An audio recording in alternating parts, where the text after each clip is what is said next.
It's only been 4 games, but I think Tuesday was South Carolina's most complete performance of the season so far in an 87-58 win over the Radford Highlanders here at Colonial Life Arena. And the reason I say that is just because so many different things went well for the Gamecocks in this game, who remain unbeaten on the year at 4-0.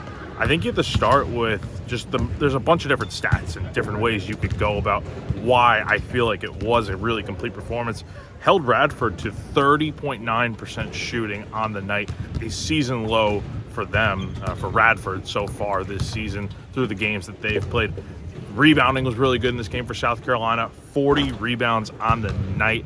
A lot of them did come inside on the defensive end of the floor, and they were also able to force a lot of turnovers in this game. 14 turnovers committed by Radford tonight.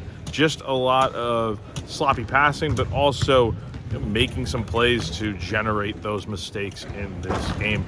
A lot of different scoring outputs we could look at in this game, but I think the main one that's going to stick out from this game tonight was probably Elijah Strong, who did have a little bit of a rough go of it last time out against Presbyterian. Just really couldn't get anything really going offensively, and then defensively he did struggle in that last game against the Blue Hose, but tonight led the team in scoring with 15 points, made his first 5 shots in this game to finish 7 of 10 on the night from the field.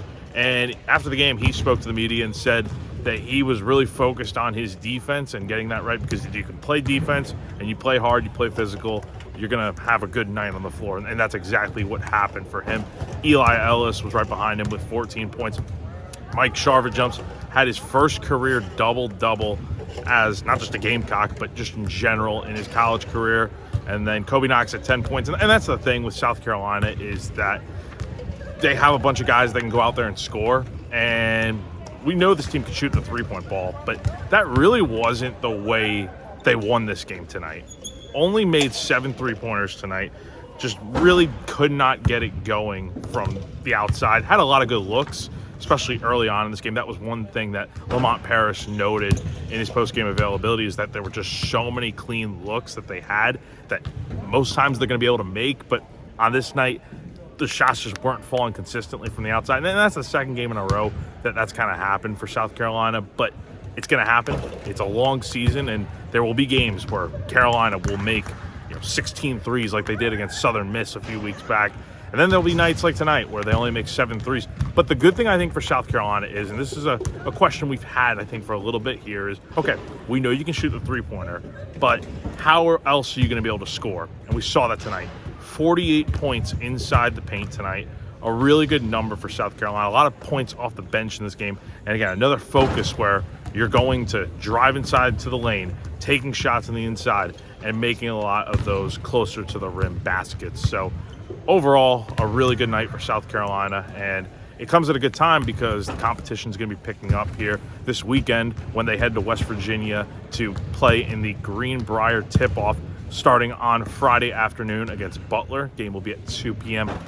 on CBS Sports Network. And then on Sunday, the Gamecocks will take on Northwestern at 5 p.m. on CBS Sports Network. And I don't know what the latest KenPom ranking numbers are, but I know both of those teams are inside the top 100, and South Carolina hasn't faced a top 100 KenPom opponent yet this season.